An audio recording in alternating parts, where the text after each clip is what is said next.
¿Cómo es que dominas cualquier idioma? Este es mi método con el cual aprendí japonés, francés y en su momento inglés. Aprender un idioma no es simplemente memorizar palabras al azar, es cambiar totalmente la manera en que ves al mundo. Yo, después de haber pasado esa rigidez y ese reto personal de aprender japonés, de dominar un inglés fluido totalmente y también de pasar esa sofisticación de lo que es el francés, me di cuenta de que ese método tradicional en el que usan las escuelas no funciona en la vida real. Probablemente te haya pasado que a la hora de que tú intentas explicar qué haces en tu trabajo o simplemente cómo estuvo tu día en otro idioma, simplemente te bloqueas. Y todo esto sucede porque nos enseñan el vocabulario de alguien más, no el nuestro. Y yo en este video te voy a enseñar esas 5 técnicas que uso para romper esta barrera y hablar con más naturalidad desde el primer mes en cualquier idioma. Te recomiendo que te quedes hasta el final porque te voy a mostrar ese ejercicio exacto que usan los políglotas más avanzados para dominar la pronunciación de idiomas complejos como lo es el japonés desde el primer día. La primera técnica es mi favorita o la que más uso, que es el story speaking, que es básicamente tu vida contada con tus propias palabras. Y el error más común que nos enseñan en las escuelas es empezar a aprender listas de palabras al azar, genéricas. En lugar de eso, te recomiendo empezar eligiendo una historia real de tu vida. Puede ser alguna anécdota personal o simplemente un diario de lo que hiciste ayer o cómo va tu semana. Y después intentar contarla durante 5 minutos en el idioma objetivo que estás aprendiendo. Y sí, yo sé esto de que al principio te va a dar vergüenza o te vas a sentir hasta incómodo y te va a dar vergüenza que te escuchen hasta los vecinos, no sé, y te vas a querer rendir. Pero el secreto es como primero grabarte, transcribir todo, incluso aunque te equivoques y no sepas cómo decir las cosas. Después puedes corregirlas, no pasa nada. Puedes usar cualquier inteligencia artificial o incluso Google Translate. Y ya por último sería memorizar esta historia ya corregida, ya con las transcripciones ya corregidas y que tú lo hayas escrito con tus propias manos. Yo te recomiendo con una pluma, una libreta, no en digital, para que tú como que le des como que sentido a la palabra. Yo cuando empecé a aprender francés, cuando me lo propuse, esto me ayudó y me permitió a dejar de sonar como el libro de texto genérico y me ayudó a empezar a sonar como yo mismo. Me acuerdo que me llevé una libreta en un viaje que tuve a Europa y de todos los días que estuve allá iba escribiendo todo lo que hacía en francés y pues esto me ayudó a conocer palabras que no conocía y adaptarlas a lo que ya había vivido. Y también dejar claro que no es necesario que te vayas a Europa para aprender idiomas o a Japón si quieres aprender japonés. Esto no es necesario.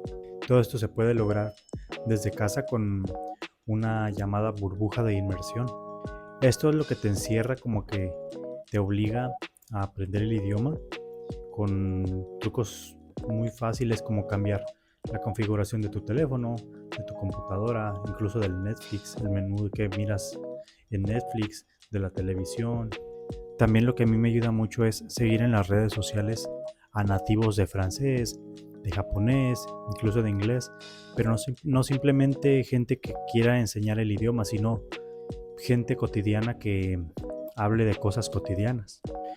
También hay estos grupos de Facebook en los cuales suben a lo mejor memes o videos, como que el humor también como que es una forma de inmersión que te ayuda a entender diferentes contextos. Por ejemplo, si tú ves un ejemplo mío, si tú ves una serie en japonés, no solo la mires de forma pasiva. Usa herramientas que te permitan, no sé, hay diferentes plataformas que te permiten hacer clic en las palabras o en los subtítulos para ver diferentes traducciones al instante e incluso puedes guardar esas palabras como fichas de estudio para después. Esto transforma ese entretenimiento en una sesión de práctica de alto nivel que no sabes lo mucho que te va a ayudar. Un ejemplo que yo usé en este método es que a mí me gustan mucho los juegos de rol. Empecé a jugar un juego de Crayon Shin-chan, del niño este del anime, que estaba completamente en japonés y era en un japonés muy básico. Entonces lo que yo hacía, cada palabra que no entendía en la escritura japonesa, la anotaba en un cuaderno. O sea, iba jugando y anotando, simplemente así. Y la importancia de tratar este mapa de tu propio vocabulario es porque imagínate, ¿de qué te sirve a ti aprender términos científicos si tú te dedicas a, no sé, de estilista? Y esto es conocido como el vocab mapping, que consiste en analizar palabras que tú realmente usas en tu día a día, en tu vida cotidiana, en español, y traducirlas. Y pues básicamente, para lograr esto de manera profesional, lo que puedes hacer o lo que yo te recomiendo es registrar tus conversaciones cotidianas, diarias, en español, con consentimiento, obviamente. No sé, o incluso hablar contigo mismo para identificar como que esas muletillas o esas frases que más dices. Ya teniendo esto, puedes usar alguna herramienta, no sé, apoyarte de una inteligencia artificial o simplemente tú escucharlo y extraer las 2000 palabras que más utilizas. Y lo que es un poco más laborioso sería organizar estas palabras en categorías, sustantivos, verbos y las estructuras de las frases. Aquí yo sí te recomendaría que te apoyes de una inteligencia artificial. Hay muchas que te pueden ayudar de forma gratuita. Y créeme que este método te va a permitir navegar situaciones reales, laborales, en inglés, con muchísima más seguridad, porque pues ya tienes como que esa base de datos personal, esos contextos de frases pues listas ya para usar. Ahora imagínate que tú te puedes dedicar a lo que tú te dedicas actualmente, pero en el idioma que estás estudiando. Y por último, ¿qué haces con todas estas bases? ¿Cómo las puedes conectar entre sí o hacerlas florecer? La ciencia simplemente es clara, nos demuestra que leer palabras al azar una y otra vez no nos sirve de mucho.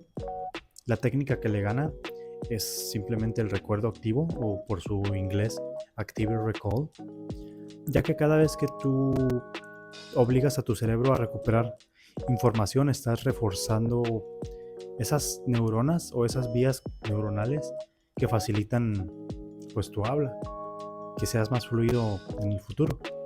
Hay un sistema que es muy recomendado que se dedica a la repetición espaciada, se llama Anki. Son pues ejercicios con flashcards interactivas que tú puedes bajar o puedes configurarlo para que tengas o uses las palabras que tú le proporcionas. Incluso puedes buscar esos ejercicios que abundan en el internet, que son frases que te dejan un espacio en blanco y tú tienes que responderlo en contextos reales. No se trata de cuánto tiempo estudias, sino de cuántas veces tú te desafías a ti mismo o a tu cerebro o a tu memoria antes de olvidar la palabra. Yo para idiomas con fonéticas diferentes a las hispanas, como lo es el francés o el inglés, utilizo el shadowing. Para el japonés yo no tanto, porque si se fijan, el japonés no requiere como que una pronunciación diferente a la que tenemos nosotros como hispanohablantes. El políglota Alexander Argüelles desarrolló este método llamado shadowing, que consiste básicamente en escuchar a un nativo o algún video o canciones, o puedes buscar podcasts de gente que esté hablando de temas cotidianos y repetir lo que dicen al mismo tiempo, imitando pues el ritmo y entonación sin detenerte. Y esto, aunque suene como que no vas a aprender nada, acostumbra a los músculos de tu boca a que sepan cómo moverse, a lo mejor como no lo hacen normalmente en el español. El shadowing, o este proceso de repetir al momento de que escuchas, tiene 3 etapas clave. Una de las etapas es lo que mencioné anteriormente, de que aunque tú no entiendas nada, esos músculos se van acostumbrando a las diferentes fonéticas de los lenguajes. Otra de las etapas es esa comprensión global, que es repetir mientras lees la traducción en español, en este caso, para asociar esos sonidos con significados en un contexto ya más completo, por ejemplo en una canción. Y como tercer clave nos habla de la lectura en ese idioma objetivo, que es leer el texto en el idioma que estamos aprendiendo mientras lo seguimos en voz alta con el audio. Esto también se puede aplicar con las canciones en el momento que lees la letra y escuchas la canción. Y esto, aunque suene como si no fuera a servir, como si sonara imposible de que vas a repetir cosas que no sabes lo que significan, en realidad lo que hace es que elimina ese miedo al hablar y te permite procesar el lenguaje a la velocidad de un nativo. Por ejemplo, yo cuando aprendí inglés, o que estaba en el proceso de aprender, relacionaba, si ya escuché una palabra, digamos heart, que es corazón, en inglés, cuando yo escuchaba la palabra heart en una canción y la escuchaba en otra, ya sabía más o menos por dónde iba el contexto. Ahora imagínense conociendo más y más palabras. Para mí, dominar estos lenguajes como lo es el inglés, el francés y el japonés, que son muy diferentes uno del otro, me enseñó que el límite no es tu capacidad intelectual, sino el sistema de estudio que tú empleas, porque para ser sincero, yo soy malísimo para la escuela, soy malísimo para el estudio convencional, siempre fui muy malo para las calificaciones, y tú ahora tienes las herramientas para construir tu propio camino hacia esa fluidez que buscas. Cuéntame si te ha servido este enfoque, esta manera de ver los idiomas y el aprendizaje de los mismos. Te invito a que te suscribas si te gustaría mantener como que esa motivación en el aprendizaje de tus idiomas. Me gustaría que me dejaras en los comentarios qué idioma estás aprendiendo, qué idioma dejaste porque se te complicó mucho, y también me gustaría que me dijeras cuál técnica usas tú, o si ya usas alguna de estas que te dije. Muchas gracias por quedarte hasta aquí y nos vemos hasta el próximo video, y te deseo mucha suerte en tu aprendizaje.